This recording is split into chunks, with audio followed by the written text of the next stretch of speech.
हर हर नर्मदे, हर हर नर्मदे, हर हर नर्मदे। जयंती के दिन वहां पे 4-5 चुनरिया मैया को चढ़ाई गई।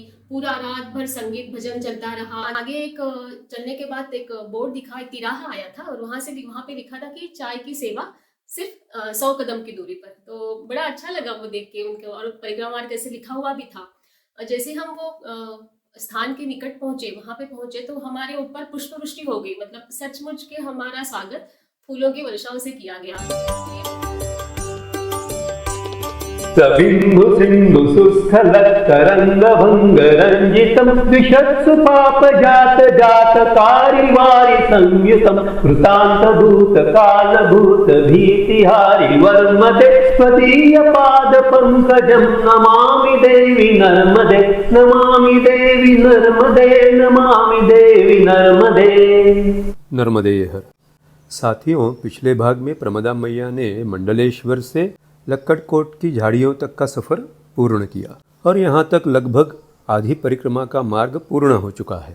अब यहाँ से आगे नेमावर, जो मैया का नाभि स्थल कहलाता है, बड़ा ही पवित्र स्थल, वहाँ पर भेंट देकर वह आगे बढ़ेंगी।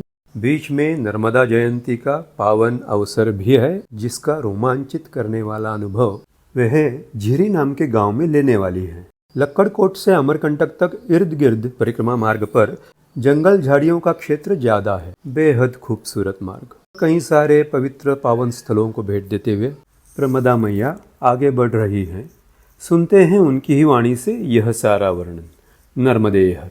नमामि देवी नर्मदे, नमामि देवी नर्मदे।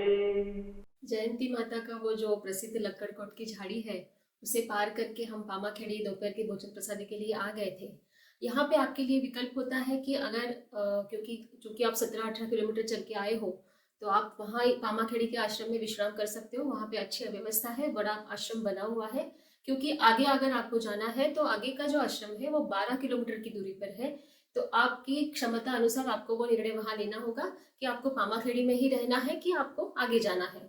तो हम लोग तो आगे चले गए। पूरा सड़क का मतलब मानो हाईवे का ही रास्ता है। आगे आता है धर्मेश्वर महादेव मंदिर का आश्रम, जो धर्मपुरी गांव बोला जाता है।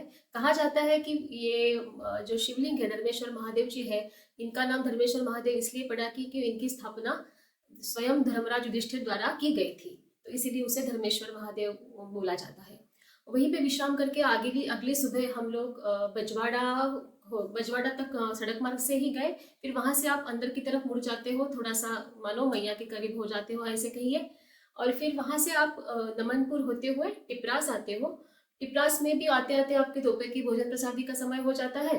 तो फिर वहां पे भी आश्रम की व्यवस्था गांव वालों के द्वारा की जाती है। और वहां से आपको दातुनी नदी जो है वो आपको नाव से पार करनी होती है।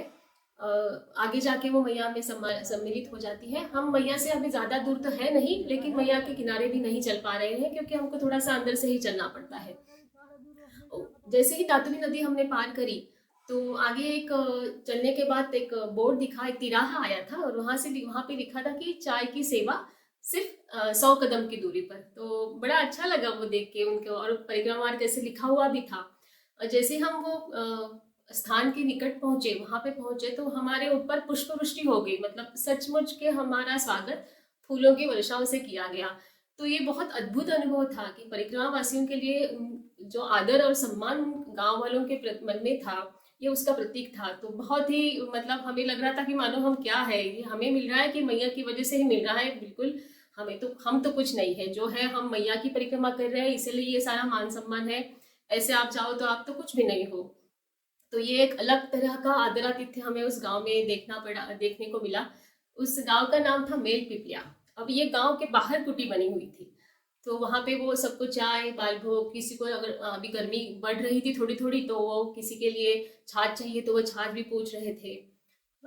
तो फिर वहां पे वो आनंद लिया। हम लोग थोड़ा सा 15 मिनट वहां पे विश्रांति की और हम आगे की तरफ निकल पड़े। जैसे ही हमने वो मेल पिपला गांव में प्रवेश किया तो एकदम साफ सुथरा स्वच्छ सुंदर गांव, और जो घरों की बनावट थी, जो सड़कें बनी हुई थी, सादा छोटा गांव था लेकिन घरों की बनावट से लग रहा था कि बहुत ही संपन्न किसानों का गांव है, क्योंकि बड़े बड़े घर बने थे। जिसके अंदर वो ट्रैक्टर वगैरह सब, मतलब बहुत बड़े बड़े आंगन जो हमें बाहर से दिख रहा था, गाड़ियां खड़ी थी और बहुत ही साफ सुथरा, मतलब उस गांव के में से गुजरते हुए मन को आनंद आ रहा था। तो ये एक अलग अनुभव था कि ऐसे भी गांव होते हैं, ऐसे भी शहर होते हैं, हर तरह के, मतलब मैया के परिक्रमा के दौरान आपको आपके जिंदगी में जो जितने सारे अनुभव मिल सकते हैं वो मिलते हैं। तरह तरह के दर्शन करवाती है मैया, यही समझिए आप। वहां से आगे फिर हम राजौर की तरफ गए। राजौर में हमें मतलब इमली घाट, अब अभी जो रास्ता है वो मैया के एकदम किनारे का नहीं है, लेकिन आपको मैया दूर दिखती रहती है, समझो 1-2 किलोमीटर की दूरी होगी, लेकिन मैया का पानी बीच बीच में आपको दिखता रहता है। तो हम राजौर में वहां रुके, वहां भी 2 आश्रम बने हुए हैं, छोटे छोटे हैं। तो हमें पता चला कि एक दूसरे आश्रम में 10-15 परिक्रमावासी पहले से है रुके हुए हैं, तो हमने दूसरे आश्रम में जाने का निर्णय किया। वहां भी 4-5 परिक्रमावासी थे, लेकिन हमारे पास कोई और चारा था नहीं। तो वहां पे एक सामने छोटा बजरंगबली का मंदिर था, उसके सामने के जगह पे हमने अपना आसन लगा दिया। वहां पे सदाव्रत था, तो खिचड़ी का प्रसाद बनाया और सबने पेट भर के पाया, और हमने वहां से फिर बहुत अच्छे से विश्राम किया। अब आगे लगी थी हमको आज नेमावर की, लेकिन उससे पहले भी एक बहुत अच्छा आश्रम आने वाला था, भैरव टेकड़ी, जो बागदी संगम पे बना हुआ है। लेकिन राजौर गांव में हमें पता चला कि जो बागदी नदी पे जो गांव वालों ने मिलकर ड्रम की सहायता से जो कच्चा पुल बना हुआ था वो टूट गया है। तो अभी आपको पक्के पुल से थोड़ा सा दूर होके घेरा करके भैरव टेकड़ी जाना हो, तो आपको दूर से गुजरना होगा। तो वहाँ राजौर से मेरे ख्याल से वो करीब 5 या 6 किलोमीटर की दूरी होगी, ज्यादा तो थी नहीं। और वहां पे एक जाने की आस इसलिए थी कि हम बिल्कुल मैया किनारे जाने वाले थे, तो इसीलिए हमने सोचा कि हम अभी स्नान जो करेंगे वो मैया में ही करेंगे। तो राजौर से सुबह निकल पड़े, 1.5-2 घंटे में तो हम भैरव टेकड़ी के आश्रम में आ गए थे। बहुत ही सुंदर आश्रम बना हुआ है, एक छोटा टीला है, वहां पे भैरव जी का मंदिर है, इसे भैरव टेकड़ी बोला जाता है। गौशाला है, बहुत ही साफ सुथरा, बहुत ही अच्छा आश्रम है। गौशाला में 2 ट्विंस बोलते हैं ना, 2 नंदी, छोटे नंदी पधारे थे, तो वो भी थे, और बहुत अच्छा घाट बना हुआ था। फिर हमने वहां पे अच्छे से स्नान किया, मैया में पूजा आरती वगैरह की। तो वहां पे एक बाबा जी और एक मैया जी थे, मतलब जो आश्रम चला रहे थे, सन्यासी थे। उन्होंने पूछा कि आप भोजन में क्या खाना पसंद करोगे। अब हमने कहा जो भी आप बनाओ मैया, हम आनंद से पा लेंगे। तो उन्होंने कहा नहीं नहीं, आपकी पसंद के बनाएंगे, आप बनाओ। अब जैसे ही उन्होंने हमारी अपनी पसंद पूछी, तो हमारा जो मानवीय मूल स्वभाव होता है ना, लालची, वो आ गया। तो वहां पे पास में कुछ मेथी के हरे पत्ते उन्होंने सुखाने के लिए रखे थे, क्यों पता नहीं, लेकिन बहुत सारे। अब पूरी परिक्रमा के दौरान पहली बार हरी सब्जी दिखी थी और मन तो ललचा गया। फिर हम धीरे से, मैंने मैया को बोला कि मैया आपको अगर कष्ट ना हो तो ये मेथी की सब्जी आप खाली छौंक लगा के तेल में डाल के हमको दीजिए, और रोटी, और बस रोटी आप जो भी आपको मतलब बना है उसके साथ दे दीजिए, हम वही खाएंगे। उन्होंने ऐसे देखते ही रह गए, ये क्या बोल रहे हैं, और कुछ नहीं चाहिए। हमने कहा नहीं कुछ नहीं चाहिए मैया, ये हरी सब्जी खानी है हमें। अच्छा, वो भी मुस्कुराते हुए चली गई। लेकिन जब भोजन का समय आया तो हमारे सामने वो सब्जी तो थी ही थी, दूसरी सब्जी भी थी, कढ़ी पकौड़े बने हुए थे, चावल था, रोटी थी। मतलब वो मैया ने ऐसे पूछ लिया था, उन्होंने तो अपने मन का ही हमें खिलाना था, लेकिन वो हमारा मन रखने के लिए हमें भी हाँ बोल दिया, और उन्हें जो खिलाना था वो भी उन्होंने खिला दिया। तो बहुत आनंद आया, वहां पे अच्छा विश्राम किया। और फिर आगे हमें जाना था नेमावर। नेमावर में थोड़ा सा समय देना था, तो ज्यादा आज चलना नहीं था, इसीलिए वहां थोड़ा सा ज्यादा विश्राम करके हम लोग नेमावर की तरफ बढ़ गए। दोपहर होते, मतलब शाम होते होते हम नेमावर पहुंच गए। नेमावर मैया का, नर्मदा मैया का नाभि स्थान माना जाता है।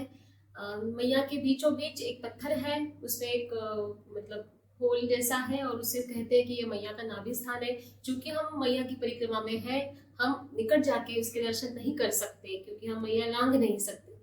तो ऐसा ही नेमावर बहुत प्रसिद्ध स्थान है, मैया की परिक्रमा के दौरान एक बहुत महत्वपूर्ण पड़ाव माना जाता है। इसके साथ ही यहाँ पे एक बहुत ही सुंदर परमार शासकों द्वारा बनाया हुआ सिद्धेश्वर महादेव जी का मंदिर है। इसकी नक्काशी और शिल्पकृति बहुत ही अद्भुत है, बहुत सुंदर है।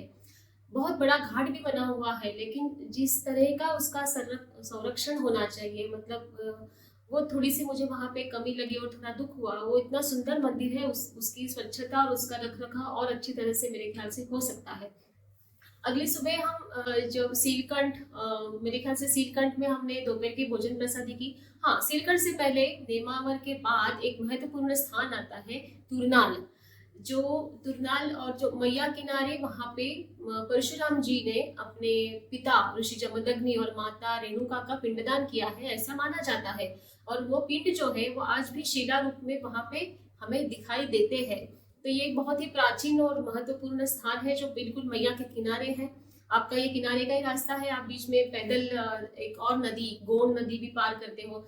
जैसे बोला जाता है कि मैया को 999 नदियां आके मिलती है, तो उसी ऐसी छोटी मोटी कई नदियां हमने पार करी, कई बार नाव से, कई पुल से, कई बार पैदल, तो गिनती तो करी नहीं, लेकिन बहुत सारी छोटी मोटी नदियों को हम पार करते हैं।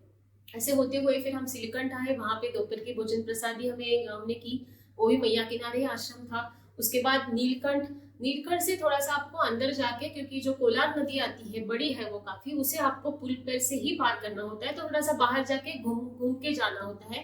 और यहाँ का मैया का घुमाव भी ज्यादा है। तो हम अभी सोच रहे थे कि हम कोलार के बाद नदी मैया को पार करने के बाद पता नहीं कब तक आश्रम में पहुंचेंगे, ऐसे सोच के हम चल ही रहे थे सड़क मार्ग से। उतने में एक दूर खेत में से एक बाबा जी ने हमें जोर से आवाज लगाई।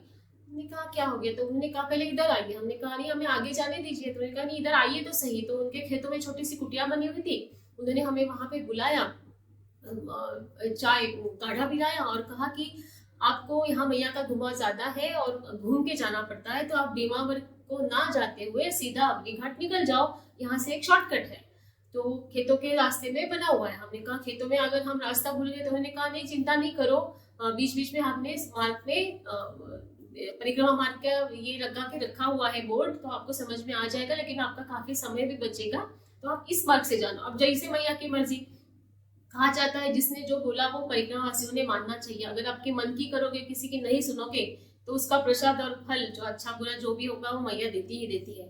तो मैया की कुछ योजना होती है जैसे, इसीलिए हमें ये ऐसे कुछ मार्गों से हमें जाने के लिए मतलब हमारी बुद्धि हो जाती है। तो फिर हम वो वहां से निकले खेतों के मार्ग होते हुए, फिर हम खड़गांव आए। खड़गांव होते होते शाम के 5 बज गए थे।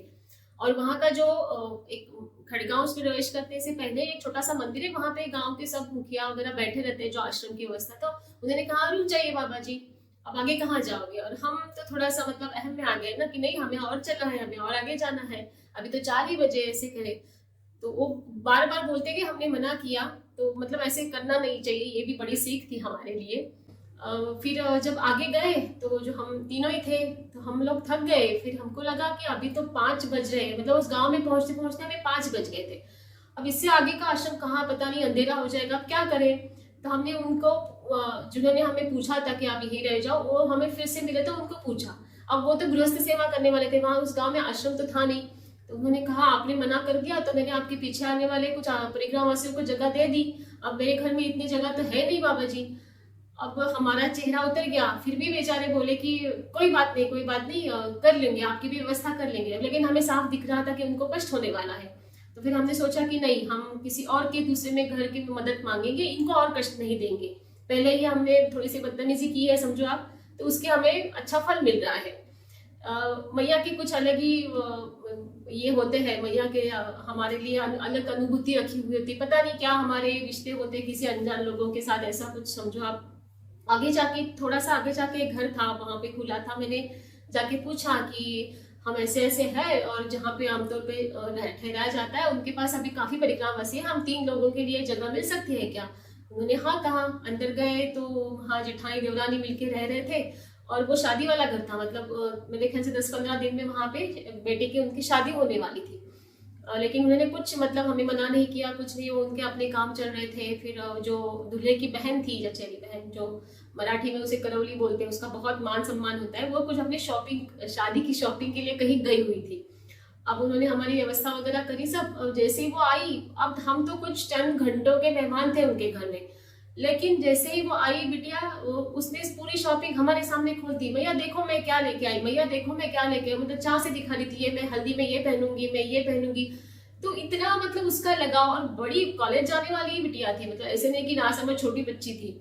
तो लेकिन मन इतना साफ और भोला और इतना अच्छा होता है मैया किनारे के जो लोग हैं उनका, मतलब दंग रह गए कि कितने चाव से हम मतलब झिझकते हैं ना नए लोगों को, क्यों हम अपना सब दिखाएं, हमें क्यों ये करना है, हम ये तो कल से चले जाएंगे, हमें वहां मिलेंगे। लेकिन वो नहीं था, वो आते ही चाव से उसे सब दिखाया। इतना अच्छा लगा, मतलब अपनापन एकदम से लग गया कि उसे लगता है कि हम अपने उसके कुछ घर के हैं, हमें उसका सब जो भी वो लेके आई है इतने चाव से उसे हमें दिखाना चाहिए। तो सुबह होके फिर हम खड़गांव से आगे निकल गए, अवली घाट पहुंचे। अवली घाट में थोड़ी सी व्यवस्था की कमी लगी, है तो कहीं बहुत सुंदर और बड़ा घाट बना हुआ है, लेकिन हम लोग शाम में पहुंचे थे, लेकिन जाने का रास्ता घाट क्या स्वच्छता मानो थोड़ी सी कम ही लगी, ऐसा कहिए। वहां का जो आम घाट पे वहां पे एक आश्रम बना हुआ था, वहां पे भी कुछ व्यवस्था नहीं थी, बंद ही पड़ा हुआ था। फिर मतलब समझ में नहीं आ रहा था हम कहाँ जाए। तो आगे जाके हनुमान जी का मंदिर था, और फिर वहां पे सभी परिक्रमावासी शायद वहीं आ गए, क्योंकि कोई भी घाट के आश्रम में नहीं रहना चाहता था। तो वहां पर मतलब इतना भर गया था वो मंदिर का पूरा परिसर, जहां जगह मिले वहां लोग सो रहे थे, वहां अपना आसन लगा रहे थे। खान पान की व्यवस्था तो होने वाली थी, लेकिन लोगों को आसन लगाने के लिए जगह नहीं मिल रही थी। तो फिर सामने के आसपास के 2-3 घरों में जगह हो गई, ऐसे करके सबने किसी ना किसी की व्यवस्था तो हो गई। लेकिन ये ऐसा होता है, अगर किसी आश्रम में कुछ ऐसी व्यवस्था नहीं हो, तो अकेला कोई आश्रम या मंदिर हो तो सारा भार उसी पे आ जाता है। उसके बाद हम सुबह आगे निकल गए। अवली घाट के आगे अभी आने वाला था बड़ा गांव था बुधनी। उससे पहले हमें एक और मतलब हम सोच रहे थे मैया किनारे से सात धारा होके जाएंगे, लेकिन पता नहीं मैया की, मैं फिर से कहती हूँ, कुछ अलग मर्जी होती है। हम शायद वो मोड़ छूट गया हमसे कि क्या हो गया पता नहीं, और हम पहुंच गए एक बिप्ता नाम के गांव में। और वहां पहुंचते बीच में आपका एक बहुत लंबा 8 किलोमीटर का करीब एक रास्ता है, जो बिल्कुल मतलब कुछ पेड़ नहीं है, सूखा है, एक नहर जाती है वो भी सूखी है, बहुत बड़ा रास्ते का सड़क का काम चल रहा है, तो इसलिए बहुत सारे पत्थर वगैरह डाले हुए हैं, बहुत चौड़ी सड़क बन रही है शायद, लेकिन एक पेड़ नहीं। और इतना मतलब थकाने वाला था वो रास्ता कि पता नहीं क्या मैया के ये थी, मालूम नहीं, कि जिनके यहाँ आगे जो हमें अनुभव मिलने वाला था शायद उसकी वजह से हम इस रास्ते से आए, ऐसे ही आप कह सकते हो। तो वो जो बिप्ता गांव था उसके सामने से हम गुजर रहे थे, तो करीब एक 100-200 मीटर की दूरी पे से 2 मैया जोर जोर से आवाज दे के बुला रही थी, मतलब वो आवाज दे रही थी हाथ ऊंचा करके, और हमें समझ में नहीं आ रहा था कि ये हमें क्या बोल रही है। पहले लगा कि शायद हम रास्ता भटक गए हैं, इसीलिए वो उस रास्ते से हमें बुला रही होगी। मतलब फिर हमने तीनों ने सोचा कि चलो नजदीक जाके देखते तो है ये मैया हमें क्यों बुला रही है, वो क्या कहना चाहती है। और दोपहर की भोजन प्रसादी का समय लगभग हो ही रहा था, और हमें कुछ मतलब समझ में नहीं आ रहा था, पता नहीं कहाँ होगा। हमने जो अपने साथ वाला जो कुछ बाल बक था वो रास्ते में एक छोटा सा पेड़ मिला था, वहां बैठ के खा लिया था। तो वहां पे नजदीक गए तो वो एक बुजुर्ग मैया थी, और वो बोल रही थी मैं आपको कब से आवाज दे रही हूँ, कब से आवाज दे रही हूँ। मैंने भैया क्या होगा, हमारा रास्ता कुछ हम भूल गए, यहीं से जाना है क्या, ये मार के क्या। बोलते नहीं, मैं आपको हमारे घर में भोजन के लिए बुला रही थी, दोपहर का समय हो गया, आपका भोजन नहीं हुआ होगा ना। तो देखो मतलब मैया कैसे किसी भी रूप में आके हमें मदद करती है और ताड़ लेती है। और बहुत ही संपन्न किसान परिवार था, साहू परिवार था वो। सास और बहू ही रह रहे थे, बच्चे स्कूल गए थे, बाकी घर के सब काम के लिए गए थे। तो वो मैया जी ने फिर हमें अंदर बुलाया, उनकी बहू ने भी बहुत हंसी खुशी हमारा स्वागत किया। फिर सबसे पहले हमें मीठा पपीता दिया गया, फिर कहा गया कि आप पपीता लेके थोड़ा आराम करो, तब तक हम आपकी पसंद का अच्छा भोजन बनाते हैं। अब मुझे लगा कि चलो, हमें लगा कुछ मदद तो कर देते। हमने कहा नहीं, आपने सिर्फ आराम करना है, हम आपको भोजन परोस देंगे, आप सिर्फ बताओ आपको क्या करना है। हमने कहा कि मेरी कुछ मांग नहीं है, जो भी आप ठीक समझो, जो भी आप बनाना चाहो वो बना लीजिए। तो उन्होंने फिर बहुत अच्छे से हमारा आदरातिथ्य किया, बहुत अच्छे से भोजन पवाया। थोड़ा विश्राम करके फिर हम आगे बुधनी की तरफ चले गए। बुधनी की तरफ जाते जाते थोड़ा सा जंगल आता है, उसके पहले एक पीली करार करके एक करुणाधाम का आश्रम आता है, वहां पे हम रास्ते पे है, वहां पे हमने रात का विश्राम किया। पीली करार आश्रम के आगे थोड़ा सा जंगल मार्ग है, लेकिन बहुत सारे बंदर है जो आपको सावधानी से वो मार्ग पार करना होता है। आप आते हो बुधनी का बहुत ही सुंदर और बढ़िया घाट बना हुआ है, बहुत प्राचीन मंदिर है वहां पे दर्शन करके हम चाय प्रसादी लेके खेतों से जंगल खेत ऐसे पगडंडी ऊपर नीचे होके ही आपको अभी आगे का मार्ग होता है। वहां से हम आगे गए जोशीपुर पे एक मतलब मैया किनारे होते हुए जा रहे थे। बीच में हमें फिर कुछ फल मिले तो हमने बैठ के फल वगैरह खाए। फिर वहाँ एक जगह पे रास्ते में हमें दिखा जहाँ पे माँ काली का मंदिर और एक हजरत बाबा की दरगाह थी। तो एक ही जगह पे दोनों क्या बोलते हैं पूजा स्थान थे। मतलब वो अचरज वाली बात थी, अच्छा भी लगा कि एक ही जगह पे वो एक ही बोर्ड पे दोनों भी नाम लिखे थे और दोनों शायद बहुत ही उस दायरे में बहुत ही प्रसिद्ध मंदिर और ये रहे होंगे, धार्मिक स्थल है। तो वो वहाँ पे देखने को मिला। वहां से आप सड़क मार्ग से होते हुए ही बांद्रा बांध होते हुए फिर शाहगंज के आश्रम में पहुंच जाते हो। शाहगंज से आगे निकले अभी मैया की जो जन्मदिन है 16 फरवरी वो नजदीक आ रहा था। तो वो कहाँ मनाने का यही हम सोच रहे थे। हम चाहते थे कि हम कहीं छोटे घाट पे जाके मैया की जयंती मनाए, क्योंकि बड़े घाटों पे बहुत लोगों की भीड़ हो जाती है, सबको वही जाना होता है। ऐसे आगे आने वाला था जो था बड़ा घाट को ब्रह्मांड घाट। तो जो भी परिक्रमावासी हमें मिल रहे थे सबकी एक ही आस थी कि वो किसी ना किसी तरह नर्मदा जयंती के पर्व पर ब्रह्मांड घाट या बरमान घाट जिसे बोला जाता है वहां पहुंचा जाए। और हम उल्टा सोच रहे थे, हम सोच रहे थे कि किसी के छोटे ही घाट पे मैया की जयंती का पूरा आनंद लिया जाए। तो हम ऐसे सोच के हमने फिर सोचा कि एक छोटा झीरी घाट आता है, वहां पे हम मैया की जयंती या मैया का जन्मदिन मनाएंगे। तो उस तरफ हमारी अभी ये परिक्रमा शुरू हो रही थी। बीच में हमने एक जैत गांव वहां से होते हुए गए। जैत से थोड़ा सा पहले एक मतलब क्या कहें सेवा का अद्भुत नमूना देखने को मिला। जैसे हम जैत तक हम किनारे किनारे का ही रास्ता था पूरा, थोड़ा सा अंदर होना पड़ता है आपको जैत में जाने के लिए और फिर आप किनारे पे लगते हो। तो थोड़ा अंदर मुड़े रास्ते से जा रहे थे तो एक पेड़ के नीचे चटाई बिछाई हुई थी, बोर्ड लगा हुआ था चाय सेवा। कोई नहीं था, लेकिन एक बड़े से थर्मास में चाय बना के रखी हुई थी और उसके ताला लगा हुआ था, उसको बांध के रखा हुआ था पेड़ पे। और वहां पे लिखा हुआ था कि इस थर्मास में से चाय कैसे निकाली जाए, उसकी विधि बताई गई थी कि आप यहाँ प्रेस करो, यहाँ से चाय आएगी वगैरह। और कब सब कुछ मतलब अपना तो पात्र होता है। तो वहाँ मतलब पूरी व्यवस्था थी, कोई नहीं था, लेकिन बस और बहुत बढ़िया गर्मा गर्म चाय थी। मतलब और हमें वो उस सही समय पे वो मिली थी, तो बहुत अच्छा लगा। और ये मतलब ये कौन सा सेवार्थी होगा जो अपना नाम नहीं बताना चाहता, चेहरा नहीं दिखाता है, लेकिन सेवा तो करना चाहता है। तो बहुत अच्छा लगा। फिर वहां पे हमने चाय पी, थोड़ा सा विश्रांति के लिए आगे बढ़े। फिर आगे हमको एक गांव वाले मिले, तो हमने उनसे पूछा कि भैया ये जो पीछे जो पेड़ के नीचे जो रखा हुआ है चाय सेवा के लिए, जो भी कोई आपको पता होगा गांव में, उनको हमारा सादर प्रणाम भेजिए, कहिए कि हमें बहुत आनंद आया, हमने उनकी चाय प्रसादी का आनंद लिया। तो वो मुस्कुराने लगे और फिर कहने लगे हाँ वो हमारे यहीं के भैया है वगैरह। तो वो एक अद्भुत अनुभव था। जैत में वो मतलब ये निस्वार्थ जिसे सेवा कहते हैं ना, ऐसी सेवा का ही अनुभव। वो तो मतलब हर जगह मैया किनारे निस्वार्थ सेवा ही आपको देखने को मिलती है। जैत की उस निस्वार्थ सेवा के बाद हम फिर नांदनेर, बामनवाड़ा, मोतलसर ऐसे होते हुए उसके बाद एक पतई घाट होते हुए शुक्लपुर से बाद में फिर हम आए रिछावर। और अभी जो बेर होते हैं, बेरों के पकने का जो मौसम है वो शुरू हो गया। तो जहाँ जहाँ मेरे साथ जो बाबा जी थे उनको भी बहुत इमली और बेर पसंद है, मुझे भी बहुत पसंद है। जैसे ही कोई इमली और बेर का पेड़ दिखता हम लोग रुक जाते। वो मैया जी फिर पीछे मुड़ के देखती, फिर वो समझ जाती कि ये दोनों को इमली या बेर का पेड़ मिल गया है, अब ये दो आप आराम से आएंगी। तो हमने बहुत मतलब मैंने कहती हूँ मैंने अपनी पूरी जिंदगी में जितने बेर नहीं खाए होंगे उतने उससे कई ज्यादा मीठे बहुत स्वादिष्ट बेर मैंने इस पूरे परिक्रमा के दौरान चखे हैं। और क्या स्वाद, मतलब बहुत ही अच्छा, मतलब मैया की प्रसादी समझो। रिछावर से आगे फिर हम राजराजेश्वरी मंदिर गए, जहाँ पे दक्षिणी शैली में एक बहुत बड़ा मंदिर है राजराजेश्वरी जी का, और बहुत बड़ा आश्रम है, गौशाला है। वहाँ वेद पाठशाला चलती है, बच्चों को वेद सिखाए जाते हैं, जो हमने देखा भी।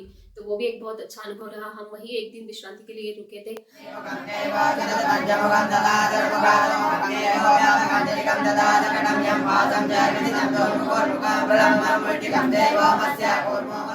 अब हमें मैया की जयंती मनाने के लिए एक छोटे से घाट की तलाश थी जो हम ढूंढ रहे थे। और झिरी घाट जो हमें आगे मिलने वाला था, वहां पे हमने सोचा था कि हम मैया की जयंती मनाएंगे।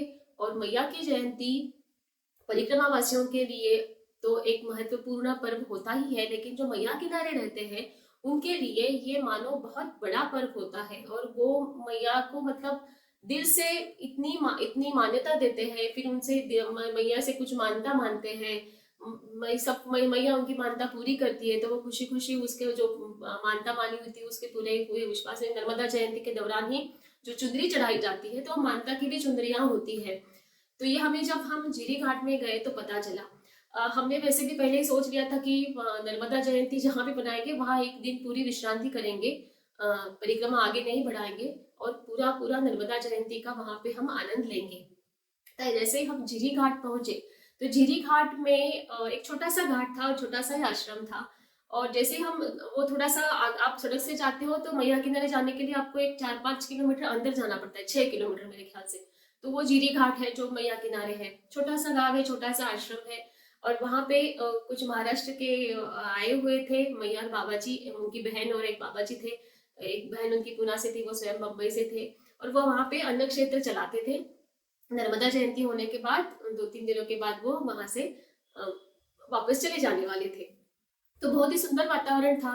गांव वालों के साथ बीच में हम गांव से गुजर के घाट की तरफ जा रहे थे तो पूरे घर ऐसे मतलब सज रहे थे कि नया सब लिपा पोती चल रही थी, नक्शी काम चल रहा था, रंगोलियां बनाई जा रही थी। मतलब जो औरतें हैं, जो बेटियां हैं, वो भी अपने हाथ में मेहंदी लगा रही थी, मानो बहुत बड़े पर्व की तैयारी चल रही थी, वो समझ में आ ही रहा था। तो बहुत आनंद आ रहा था, उत्सुकता थी कि नर्मदा जयंती कैसे मनाते हैं, क्या होता क्या है उस दिन नर्मदा जयंती के दिन। तो वो वही फिर हमको रास्ते में एक गाड़ियां मिली जहाँ से भर भर के कुर्सियां, प्रसाद बनाने का बहुत बड़े बड़े बर्तन। तो लग रहा था कि कुछ बहुत बड़ी हलचल होने वाली है कल और हमें कुछ बहुत ही बड़ा दिखने वाला है कल। अगले दिन 16 फरवरी का दिन था नर्मदा जयंती का। सुबह से सब आश्रम में गड़बड़ चल रही थी, गांव वाले आते जाते कर रहे थे, व्यवस्था चल रही थी। तो जब तक मैया को चुंदरी नहीं चढ़ाई जाती तब तक कोई भोजन नहीं करता है और उस दिन किसी घर में भोजन नहीं बनता है। सब इकट्ठा आके, जिसे भंडारा कहा जाता है, वो एक ही जगह होता है और वहीं आके सब भंडारा करते हैं। सबको खुला न्योता होता है, आजू बाजू के जो गाँव होते हैं कोई भी आके भंडारे में प्रसादी पा सकता है। तो वो सुबह से उनका चल रहा था। फिर धीरे धीरे 10 मेरे ख्याल से 9:30-10 बजे से चुंदरियाँ आनी शुरू हो गई। मैं चुंदरियाँ इसलिए बोल रही हूँ कि मैंने पहले कहा कि मानता की चुंदरियाँ होती है और मैया को चुंदरी पहनाना मतलब इस तट से होके मैया के उस तट तक पूरी हो जाए ऐसा कपड़ा या साड़ी या चुंदरी उसे पहनाई जाती है। तो जैसा मैया का जितना बड़ा पात्र है उतनी बड़ी चुन्नी होती है। वो अभी कितने मीटर की हो, किलोमीटर, जो भी मैया का जैसे जिस स्थान पे ये चुंदरी चढ़ाई जाती है तो उस तरह से वो मनाई जाती है। कई जगह पे मैया का पात्र थोड़ा सा गहरा होता है तो नाव में बैठ के वो चुंदरी इस पार से उस पार ली जाती है और उसका एक नियम होता है कि चुंदरी पानी में नहीं गिरनी चाहिए। तो वो लकड़ी की सहायता या बांस की सहायता से ऊपर उठा के रखते हैं हाथ से और वैसे ही बोट से लेके जाते हैं। और झीरी घाट में क्या महत्व था? झीरी घाट में नहीं, मैया का पानी गहराई ज्यादा नहीं है, घुटनों के बल या तो कंधे तक पानी आता है कहते हैं। और गांव वालों का कहना था कि यहाँ की परंपरा ही रही है कि यहाँ से चुंदरी वहां तक पूरी पैदल ही ली जाती है। मतलब पानी कितना भी हो नाव से नहीं ले जाते, उस तट तक वो हाथ में ही लेके लिए जाते हैं। और आज तक कभी ऐसा नहीं हुआ कि किसी के आंख नाक में पानी गया है। पानी यहाँ तक आया है लेकिन उसके आगे नहीं गया है। तो वो भी एक मतलब बहुत अजीब कहानी सुनने को मिली हमें। तो वो चुंदरियाँ आनी शुरू हो गई। फिर सब सज धज के तैयार होके जैसे बारात में आते हैं ना हम लोग, वैसे सज धज में पूरा गांव वो चुंदरी मतलब सबने वो चुंदरी को हाथ, सबकी होड़ थी कि वो चुंदरी को हाथ लगाए क्योंकि वो मैया की चुंदरी है। तो वो उठा के सीधे ऐसे गाँव से घूम के कहीं से आ रहे थे और फिर वो हमारे सामने से आश्रम से होते हुए मैया किनारे नीचे चले गए। और फिर वहाँ से जो लड़के होते हैं फिर वो वहाँ से इस पार से उस पार को चुंदरी लेके जाते हैं। वहाँ कोई पेड़ होता है ऊपर, वहाँ पे वो बांधते हैं और इधर की साइड पे भी जो पेड़ होता है वहाँ पे बांधते हैं और उस तरह से वो मैया को चुंदरी पहनाई जाती है। तो ये तो एक गांव की चुंदरी होती है। इसके अलावा जो मानता की चुंदरियाँ होती है वो भी आई। तो उस दिन वहाँ पे 5 चुंदरियाँ चली थी। किसी ने कुछ बोला होगा तो मतलब जब चुंदरी आती है तो गांव के सब इकट्ठा होते हैं, आरती होती है मैया की, प्रसादी सबको दी जाती है और फिर चुंदरी चढ़ाई जाती है और उसके बाद फिर भंडारा शुरू हो जाता है। फिर सब मिलके भोजन वगैरह होते हैं और फिर रात भर बाद में एक मंडली आई थी, भजन मंडली क्या बोलते हैं उसे, एक मैया जी आई थी और उनका रात भर उनका गाना भजन चल रहा था। पता नहीं थकती नहीं थी, उतना ही उत्साह था उनका और जोश में गा रही थी, पूरी रात वो गा रही थी। सुबह 6 बजे उनका गाना खत्म हुआ था। बाद में उनसे बोला नहीं जा रहा था इतना मतलब, लेकिन जोश बिल्कुल ही कम नहीं था। तो मैया के प्रति ये जो समर्पण की भावना है, ये आदर है, प्रेम है, ये बहुत ही अद्भुत देखने को मिला और हमें बहुत तृप्त और अच्छा लगा। जो मैया की जयंती का, मैया के जन्मदिन का जो आनंद लेना था वो हमने बहुत अच्छे से वो जीरे घाट में लिया और बहुत ही प्रसन्न लगा, बहुत ही आनंद मिला वहाँ पे। नर्मदेहर। इस भाग में लगभग 16 दिनों का वर्णन हमने प्रमदा मैया से सुना, पर सबसे उत्कट अनुभव था नर्मदा जयंती का झीरी नाम के गांव में लिया हुआ, अन्य गांवों की परंपराओं से अलग। और उस पावन अवसर का आनंद उत्साह गांव वालों के साथ उन्होंने साझा किया। अब यहाँ से आगे धूमगढ़ में, जहाँ पर शंकराचार्य जी ने अपने गुरु से दीक्षा ली, और फिर जबलपुर से पहले भेड़ाघाट, और फिर जबलपुर, और उससे आगे मंडला के वो जंगल जिनमें से परिक्रमावासी बहुत कम जाते हैं, पर प्रमदा मैया उस जंगल से गुजरी। इन सब का उत्कट रोमांचित करने वाला अनुभव हम अगले भाग में सुनेंगे प्रमदा मैया से। और हम आशा करते हैं हमेशा की तरह कि आपको यह भी भाग काफ़ी पसंद आया होगा। हमारे इस वीडियो को लाइक और शेयर ज़रूर कीजिएगा और हमारे चैनल को सब्सक्राइब ज़रूर कीजिएगा। अपने और अपनों का ख्याल रखिएगा दोस्तों। नमस्कार, धन्यवाद। नर्मदेहर।